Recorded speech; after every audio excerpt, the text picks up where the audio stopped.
Assalamualaikum, selamat malam. Mari kita bahas lewat satu simak ya. Oke, kita lanjut ke nomor satu. Dolomit merupakan mineral karbonat yang mengandung kalsium dan magnesium, CaMgCO3 dua kali. Massa karbon dalam dolomit jika mengandung kalsium 80 mg adalah berapa? Oke, berarti di sini ya, ini teman-teman kalau lihat apa namanya senyawanya, yang ditanya adalah massa karbon. Karbon itu yang ini, ya enggak? Nah, yang dikasih tahu kalsium. Kalsium itu 80 miligram ini. Nah, ingat kan kalau kita mau nyari massa, unsur atau senyawa jika dikasih tahu unsur yang lainnya dalam senyawa itu tinggal pakai perbandingan MR. Waktu itu kemarin udah kan? Berarti kita bandingin aja ya. Jadi masanya karbon banding massa kalsium sama dengan MR-nya karbon banding MR-nya kalsium. Ya enggak? Kita tinggal cari massa karbon kita misalkan X, masanya kalsium ada 80 miligram ya. MR karbon, karbon di sini kan MAR-nya 12. Tapi karena karbonnya ada 2, berarti di sini 12 dikali 2 ya.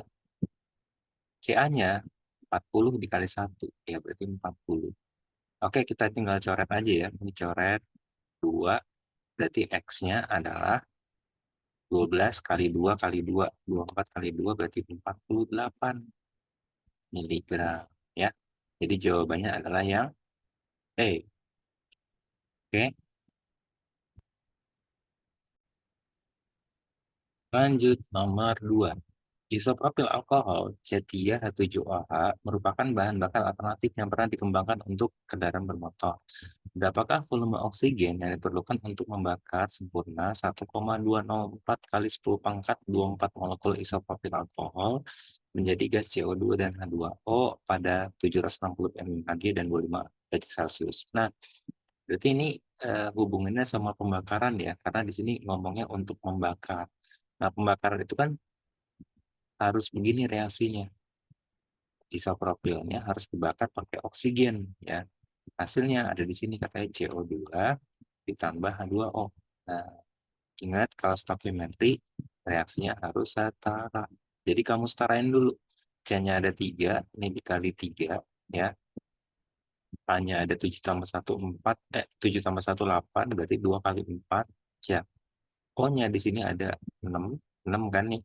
Tambah 4 berarti 10 ya. 10. Di sini baru ada 1 berarti kurang 9. Jadi 9 per 2. Karena 2 kali berapa supaya jadi 9. Jadi jawaban 9 per 2. Nah, reaksi ini udah setara. Nah, infonya di soal dikasih tahu kalau molekulnya ada segini. Nah, ini kalau kita pindah jadi 12, berarti 12,04 kali 10 pangkat min, 10 pangkat 2, 23 ya. Karena kan maju 1, ini kurang 1 ya. Yang ditanya berapa nih volumenya dalam keadaan ini. Nah, ini tuh keadaannya 760 mmHg itu sama dengan 1 atm kan? Karena 1 atmosfer itu setara dengan 76 cmHg atau 760 mmHg gitu ya. Nah, berarti ini adalah keadaan 1 atmosfer.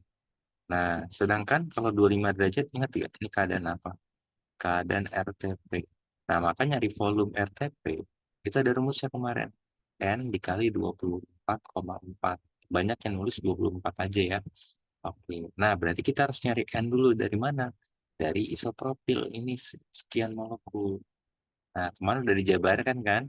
Rumus dari molekul ke mol itu adalah X sama dengan N kali 6,02 kali 10,23 kan? Nah, X-nya besarnya segini.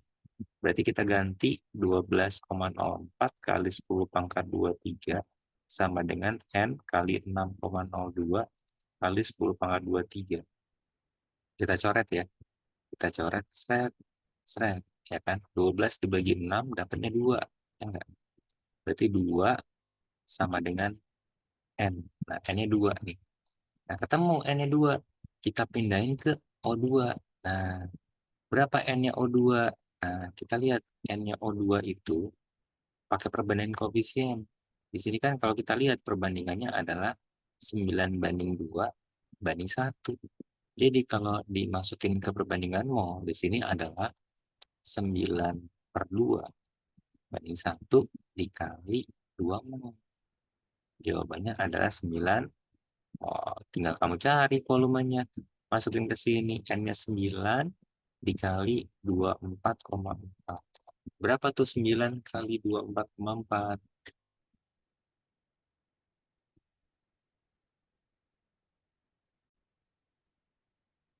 Jawabannya ada 219,6. Oh, berarti ini dianggapnya 24 aja ya. Karena di sini 219,6-nya nggak ada ya. Berarti kalau misalkan 9 kali 24, jawabannya 216 ya. Jadi mendekati ini. Oke, jawabannya adalah C. Oke, kita lanjut ya. Oke, nomor 3 ya. Logam vanadium dihasilkan dengan cara mereaksikan vanadium pentaoksida dengan kalsium pada suhu tinggi. Reaksi yang terjadi adalah ini. Nah, ini reaksi belum setara. Berarti kamu setarain dulu ya. Ini berarti Ca ditambah P2O5 menjadi CaO ditambah P gitu ya. Nah, ini P2O5 berarti ini P-nya ada 2 kali 2, O-nya ada 5, ini kali 5, C-nya ada 5 juga, 5 gitu ya. Nah, jika 36,364 gram P2O5, nah berarti kamu rubah ke mol ya. Jadi ini ya, kamu rubah untuk molnya P2O5 ya. Berapa molnya? Berarti molnya itu gram dibagi mr ya. 364 dibagi 182. Jawabannya 2 mol. Ketemu, taruh di sini 2 mol ya. Nah, Ca-nya ini Ca kalsium ya, kalsium berarti taruh di sini ya. Berapa molnya? Molnya kayak tadi ya cara nyari. Gram dibagi mr berarti 200 dibagi 40. Jawabannya 5 mol. Taruh di sini 5. Nah, karena ada dua zat di mula-mula, ingat nggak caranya pakai reaksi pembatas? Kita bikin MRS kan? Ya nggak? Jadi kita harus cari siapa dari dua zat ini yang habis dahulu bereaksi, namanya reaksi pembatas. Jangan dua ya, salah kalau dua.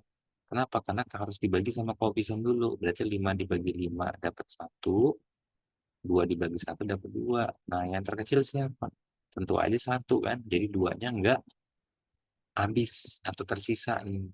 Nah, kalau udah ketemu ini adalah reaksi pembatas, kalau mau nyari reaksi, kamu tinggal kali sama koefisien dari masing-masing. 1 dikali 5, 5.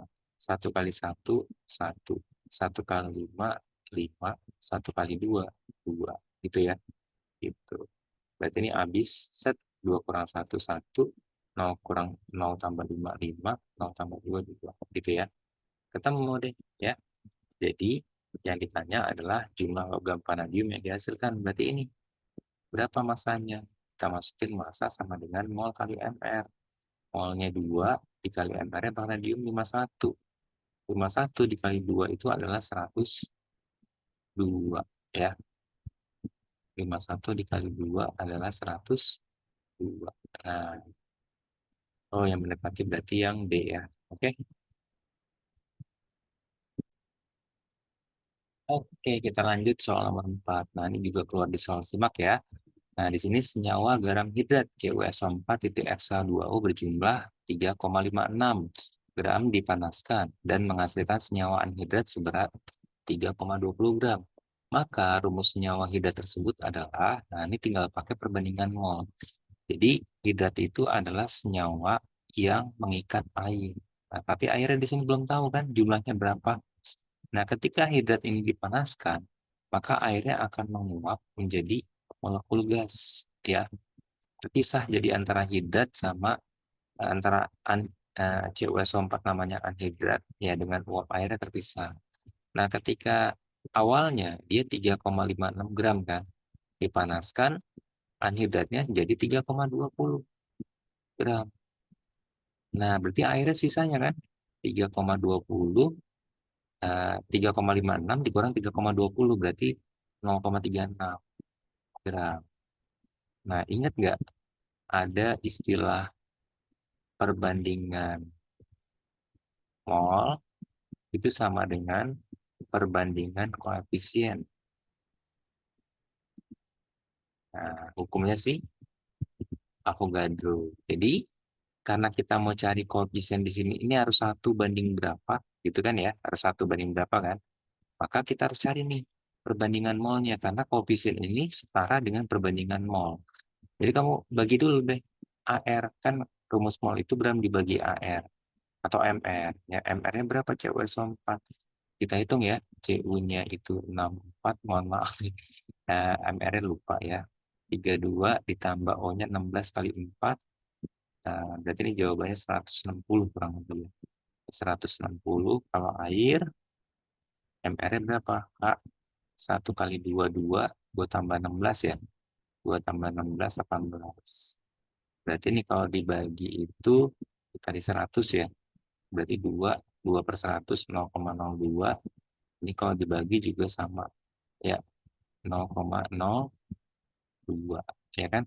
Berarti 1 banding 1. Oh, artinya dalam 1 CuSO4 ada 1 molekul air yang terikat. Gitu. Jadi jawabannya adalah yang A.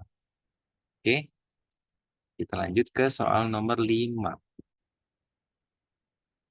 Diketahui 1H ada 6C sama 7N sama 8O. Nah, ini kalau misalnya kamu bikin golongan ya dari konfigurasi nomor atom ya, berarti ini golongan 1H. Ya, kalau ini 6, berarti 6 itu konfigurasi 24 kan? Oh, golongan 4A. Kalau 5 berarti 25. Oh, berarti golongan 5A. Kalau 8 berarti 26. Golongan 6A. Ingat kan? Yang pakai konfigurasi KLMN 28, 18 gitu. Nah, elektron valensi yang terakhir kan itu golongan. Ya. Jadi ini karena elektron valensi 6, berarti ini masuknya golongan 6A. Ini elektron valensi 5, berarti masuk ke golongan 5A. Gitu ya. Pernyataan yang benar tentang molekul CO2 dan NH3 adalah titik didih NH3 lebih kecil daripada CO2. Nah, masih ingat kan kemarin ada NH3. Nah, NH3 itu kemarin itu ingat nggak? H dan bond.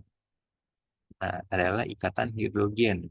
HF, HO, HN. Nah, HN ini terjadi di dalam molekul NH3. Berarti NH3 itu kalau ditanya apa gaya antar molekulnya hidrogen. Ya, ingat ya, kalau titik didih itu berarti kita harus cari gaya tarik antar molekul. Nah, sedangkan kalau CO2, nah kita cek nih, dia polar apa non-polar. Ya, C golongan 4 kan di sini. Kalau 4, ngikat O sebanyak 4, nah O itu ngambil 2 ya. Kenapa ngambil 2? Karena dia golongan 6. Supaya 8 kan butuh 2. Ya, golongan 6 O-nya supaya 8 butuh 2. Maka dia mengambil 2 elektron dari karbon.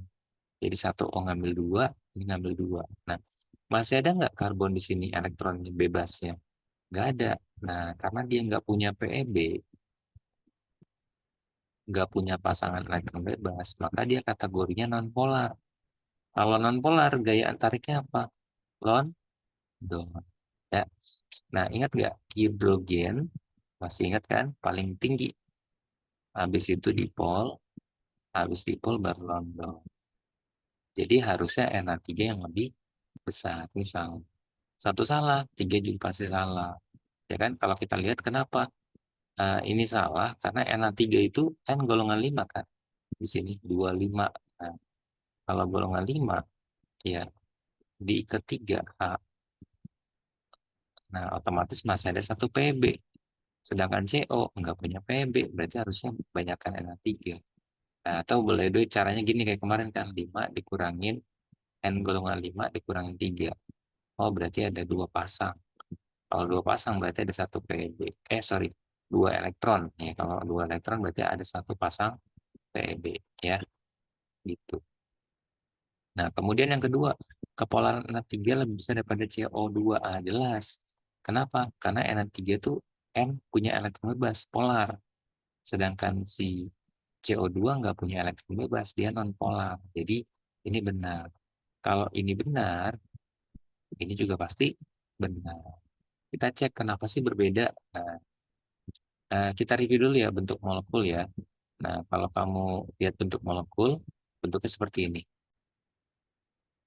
Nah, ini gambarnya ya. Jadi kalau kita lihat di sini, CO2 itu punya dua ikatan. Ya, PEI-nya dua tuh.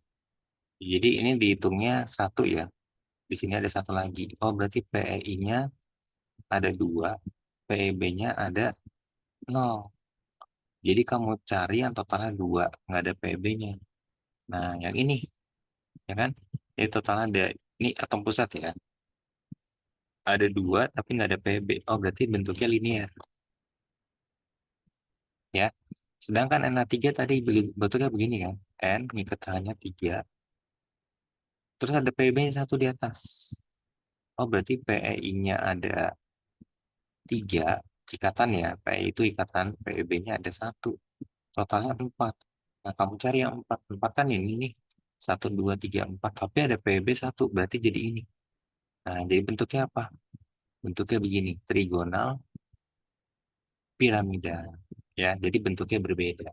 Satu linear, satu lagi trigonal piramida atau segitiga piramida. Ya, jadi jawaban yang benar adalah 2 dan 4. C berarti ya. Oke, kita lanjut nomor 6. Nomor 6 itu dari 5 buah senyawa berikut yang memiliki kepolaran terbesar. Berarti kalau kepolaran terbesar bentuknya tidak simetri atau punya PB gitu ya. Nah, kalau kita lihat di sini, ini udah ketahuan nih kalau ini pasti non polar. Kenapa? Karena C itu golongan 4 kan. Golongan 4 nih, F-nya 4 sama semua. Ya, oh berarti non polar, simetri kan dia. Nggak punya PB kan. Berarti dia non polar. Begitu juga CCl4. Nah, yang polar itu tiga ini nih. Ya, tiga ini. Kenapa? Karena C ngikat H3 sama ngikat F1 ini kategorinya tidak simetris. Walaupun dia nggak punya PB ya, tapi dia tidak simetris. Nah, nah sekarang kita bandingin nih antara F, Cl, dan satu lagi adalah Br. Nah, kalau teman-teman lihat nih ya, FClBr di sini kan semuanya nggak simetris nih, ya nggak? Tidak simetris, ada ini tidak simetris juga tidak simetris. Tapi tarikan paling besar itu ingat, FClBr itu kan ada di golongan 7. Nah, golongan 7 makin ke atas itu ke elektronegatifan makin makin besar. Jadi paling besar itu ke elektronegatifannya F. Jadi yang paling polar adalah si F, yang ikat F. Berarti jawabannya adalah A, gitu ya. Jadi karena ini elektronegatifan F lebih besar daripada Cl sama Br, oleh sebab itu maka F adalah yang paling polar. Oke, kita lanjut ke soal nomor 7. Oke, kita lanjut. Jika nomor atom S16 dan O8. Nah, ini kalau kita bikin golongannya, S itu ada di golongan berapa? 2, 8, 6. Berarti golongan 6. Sedangkan O ada di golongan berapa nih? 2, 6. Oh, golongan 6. Berarti semuanya ada di golongan 6 ya. Nah, di antara tiga oksida belerang berikut, nah ada SO, ada SO2, dan SO3. Manakah yang merupakan senyawa non-polar? Nah, ingat syarat non-polar kemarin apa? Tidak simetris dan tidak punya PEB, ya. Simetris dan tidak ada pasangan elektron bebas. Nah, sebenarnya udah ketahuan sih. Jawabannya adalah yang E. Kenapa yang E? Karena S itu kan golongan 6. Nah, dan O golongan 6. Maka satu O itu ngambil 2 dari S. Ya enggak? Nah, kalau cuma ada satu O, ada 2 PEB, polar. Kalau ada 2 O, juga masih ada satu PEB. Tapi kalau ada 3O, semuanya terikat. Berarti nggak ada PB, ya nggak? Kalau tidak ada PB, artinya satu-satunya SO yang non-polar itu adalah yang SO3. Jawabannya adalah yang C. Gampang ya?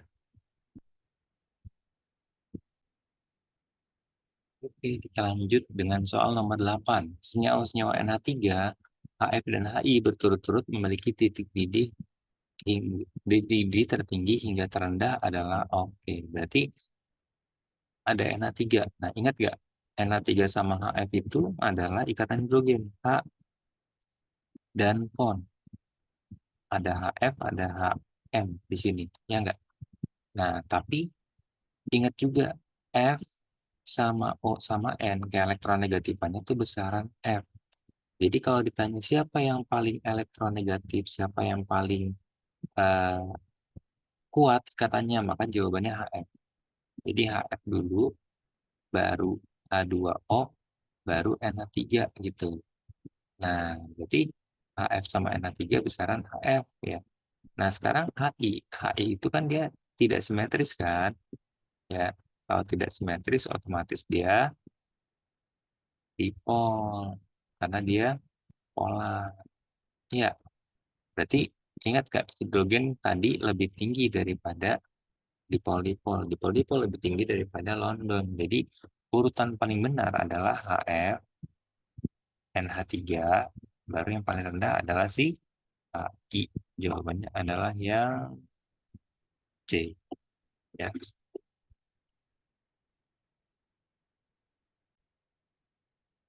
Oke, kita lanjut. Ini kita nomor 9 nyari persamaan laju reaksi ya. Jadi dari ada datanya di sini ada A sama B, laju reaksi yang ada, suruh tentukan nilai X. Nah, ingat kan rumus laju reaksi itu K dikali konsentrasi reaksi nih. Karena di sini ada A sama B, maka A pangkat X, B pangkat Y. Pangkat dari masing-masing belum tahu. Terus tahunya dari mana? Kita cari pakai percobaan yang ada di sini. Ya, ingat kan kalau cari X, berarti pakai B yang sama. Biar apa? Biar dicoret. Ya. Nah, contoh misalkan. Kalau cari A berarti pakai B yang sama, pakai ini berarti. Ya nggak? Jadi percobaan. Ini kita anggap ini percobaan 1, ini 2, ini 3, ini 4. Jadi percobaan 2 sama 3. Ya, berarti kita bandingin P2 per P3. Nah, berarti di sini K per K-nya hilang ya. Karena dibandingin. Berarti jadi A2 per A3 pangkat X. Ya. Nah, di sini harusnya ada B2 per B3 pangkat Y. Tapi karena di sini sama, ya, 0,2 dibagi 0,2, 1. 1 pangkat Y dengan nilai Y berapapun, nggak ngaruh. Jadi kita hilangin aja. Ya. Jadi yang sama itu kita tidak usah tulis biar ngirit waktu ya. Jadi di sini V2-nya itu 2,4 kali 10 pangkat min 2. V3-nya 8 kali 10 pangkat min 3. Ya. Ini A2-nya 0,3, A1-nya 0,1 pangkat X. Nah, ini kan min 2 ya. Min 2 kalau jadi min 3 kan jadi 24 ya. 24 dibagi 8 itu 3. 3 dibagi 1 itu 3 pangkat X. Jadi X-nya jawabannya 1. 3 pangkat berapa supaya jadi 3? 1. Nah, itu cari X. Sekarang cari Y. Kalau cari Y, berarti pakai yang A yang sama. Mana A yang sama?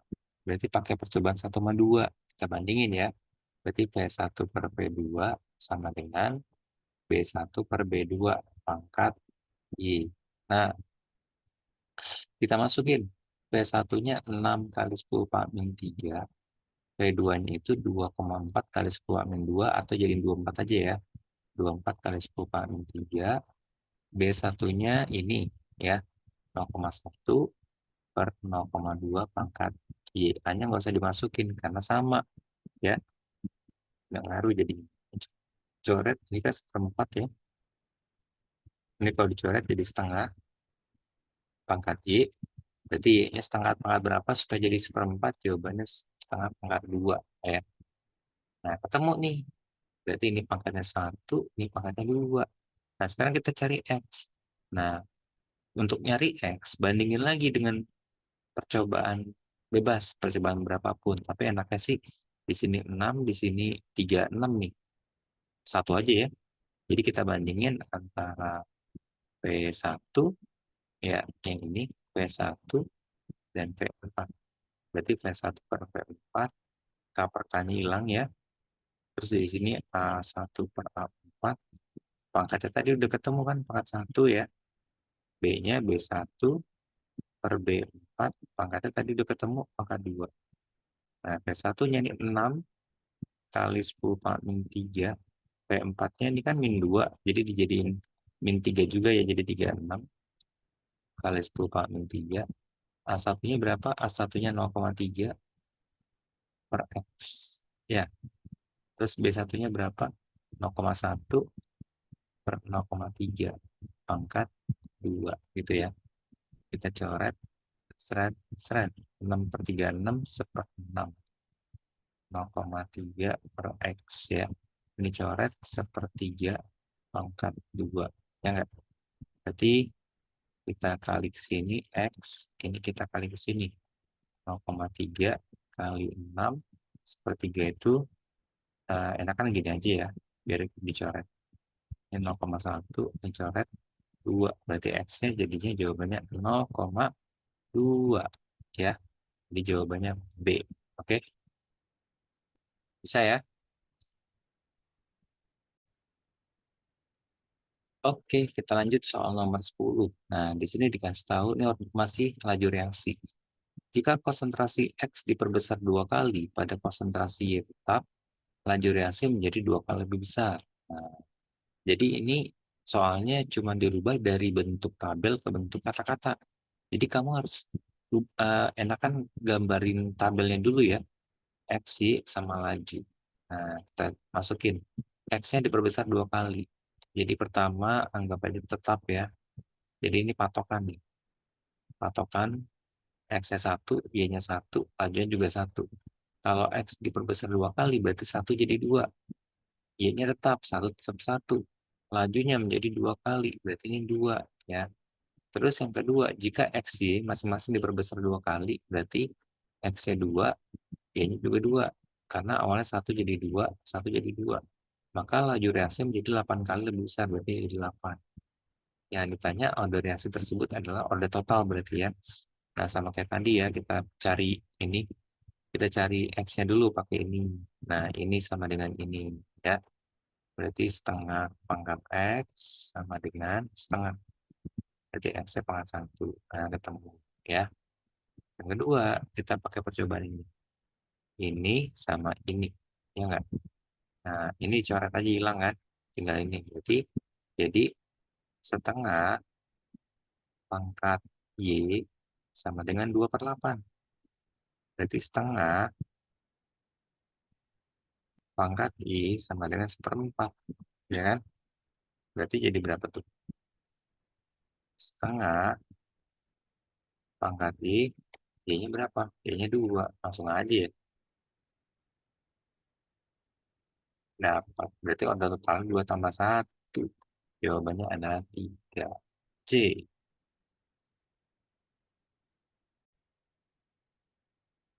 Kekuatan basa konjugasi dari senyawa berikut. Mulai dari yang paling lemah adalah asam oksalat segini, asam arsenat segini, min 3, asam format segini. Nah, ini kalau kamu lihat ya, ini pangkatnya aja udah ketahuan nih, min 2. Ini min 3, ini min 4. Harusnya kan yang lebih besar itu yang mana? Yang lebih besar itu yang pangkat minusnya paling kecil kan? Harusnya makin besar KA-nya. Ya, kalau KA-nya besar, maka asamnya makin makin kuat. Jadi ini harusnya kebalikan. Min 2 itu lebih gede daripada min 3. Ya enggak? Jadi ini salah. Ya.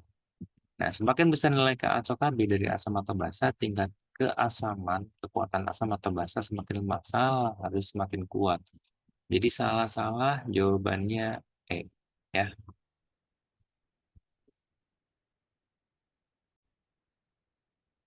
Oke, kita lanjut nomor 12. Asam lemah H2S dengan molarnya 0,01 mengingat menurut reaksi berikut. Nah, yang ditanya pH asam sulfidanya berapa. Nah, ini kan ingat gak, kalau ada Ka, berarti ini adalah asamnya asam lemah, ya. Asam lemah. Nah, asam lemah itu nyari H plusnya, itu tinggal kamu masukin akar Ka dikali M, ya enggak?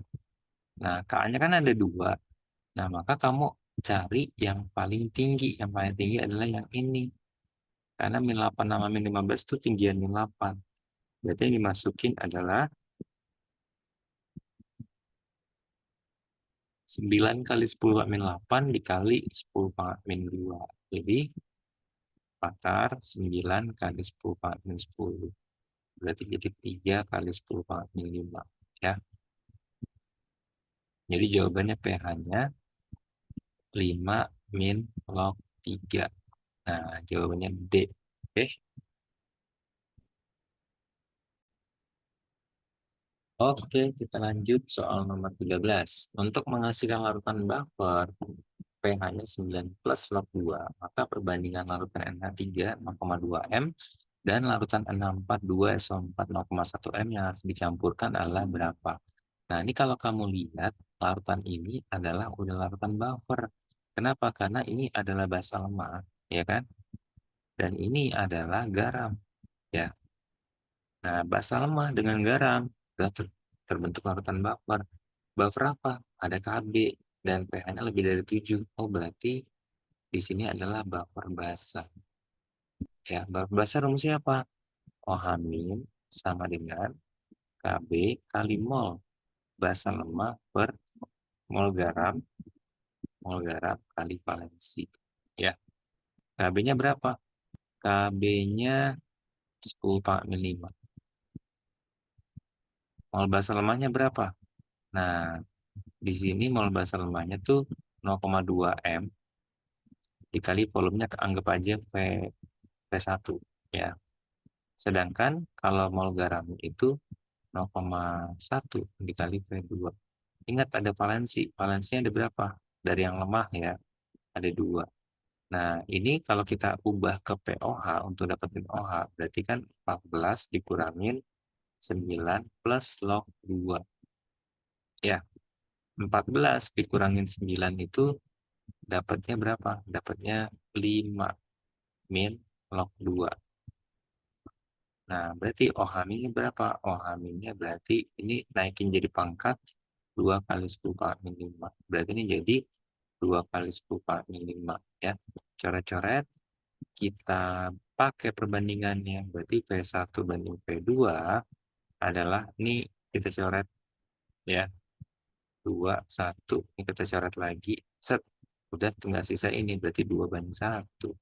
Jawabannya adalah yang B. Gampang ya.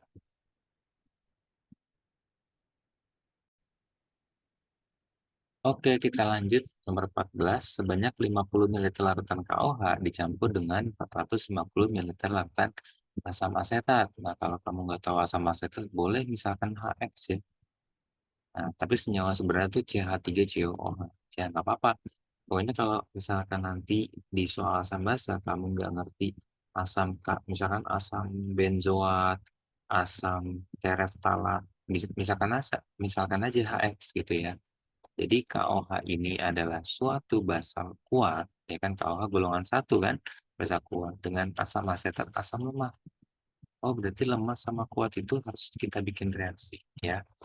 Nah, katanya kedua larutan memiliki konsentrasi sama. Oke, berarti M-nya sama. Jadi kita bisa bikin reaksi dengan pengandaian sama-sama konsentrasi 1 M. Ya, kita reaksikan KX ditambah KOH, hasilnya adalah KX ditambah H2O, gitu ya. Kita bikin MRS gitu ya. Nah, kita tarik garis ya. Kita tarik garis berarti ini 50 kali 1 untuk kawahnya 50. Asam asetannya 450 kali 1. Ini 450. Berarti 50, 50, 50, 50. Ini berarti 400. Ya, habis 50 ya. Jadi kita misalkan pakai H plus Ka kali mol asam lemah per mol garam kali valensi, ya kan? Karena ini adalah buffer. Kenapa buffer? Karena sisanya asam lemah, ya kan? Sisa lemah itu berarti buffer. Nah, buffer itu rumusnya begini, ya nggak? Nah, oke, kita masukin 2 kali 10 pangkat 5, mol asam lemahnya itu berapa? Sisanya ya, 400, mol garamnya 50. Kita coret 8, 8 kali 2, 16, ya. 16 kali 10 pangkat 5. Ketemu. Jadi pH-nya adalah 5 min log 16. Nah, di sini log 16 nggak ada. Nah, berarti kita ubah pangkatan logaritma. Ingat nggak? 5, 16 itu 2 pangkat 4. 4-nya kita majuin ke depan. Berarti 5 min 4 log 2. Jadi jawabannya adalah yang E. Gitu ya. Mudah kan? Kalau sisa lemah, buffer. Kalau dua-duanya habis, hidrolisis ya. Oke, soal nomor terakhir ya. Jika larutan 30 ml asam klorida, AF ya, asam klorida ya, dititrasi dengan natrium hidroksida, NaOH. Oh, berarti ini asam lemah ya, dititrasi dengan basa kuat ya, gitu ya. Nah, kemudian yang ditanya, ternyata volume NaOH yang dibutuhkan untuk mencapai titik ekivalen 20 mili gitu ya. Nah, maka pH larutan pada titik ekivalen, oke, ingat-ingat kemarin sudah pernah disinggung di soal simak ya. Pada saat ekivalen itu pakainya apa? Hidrolisis. Nah, karena di sini ada Ka, berarti hidrolisisnya pakai basa, pakai OH-. Kebalikan kan kalau hidrolisis ya. Akar KW per Ka kali molar garam kali valensi. Nah, Kak, kok nggak pakai MRS? Nggak usah ya. Kenapa? Karena kalau pakai MRS itu molnya sama aja ya. Kan molar garam itu mol dibagi volume. Nah, molnya ini karena di sini sama ya, asam klorida sama NaOH sama, kan habis dua-duanya. Berarti molnya sama. Jadi pakai mol salah satu aja ya. Jadi gini. Contohnya nih, nah pakai MRS. Kalau hidrolisis di sini 450, di sini juga pasti 450. Jadi otomatis di sini juga garamnya 450. Jadi pakai mol dari salah satu zat juga boleh. Nah, kebetulan di sini yang ada molnya itu adalah si NaOH 20 mili 0,15. Jadi kalau diubah jadi mol, ini berapa mol? Mol itu molar volume ya. Berarti 0,15 kali 20. Berarti kurang lebih 3 molar, 3 mol, 3 milimol.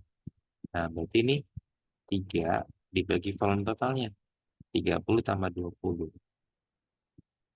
Gitu ya. Berarti jadi 3 per 50 ya.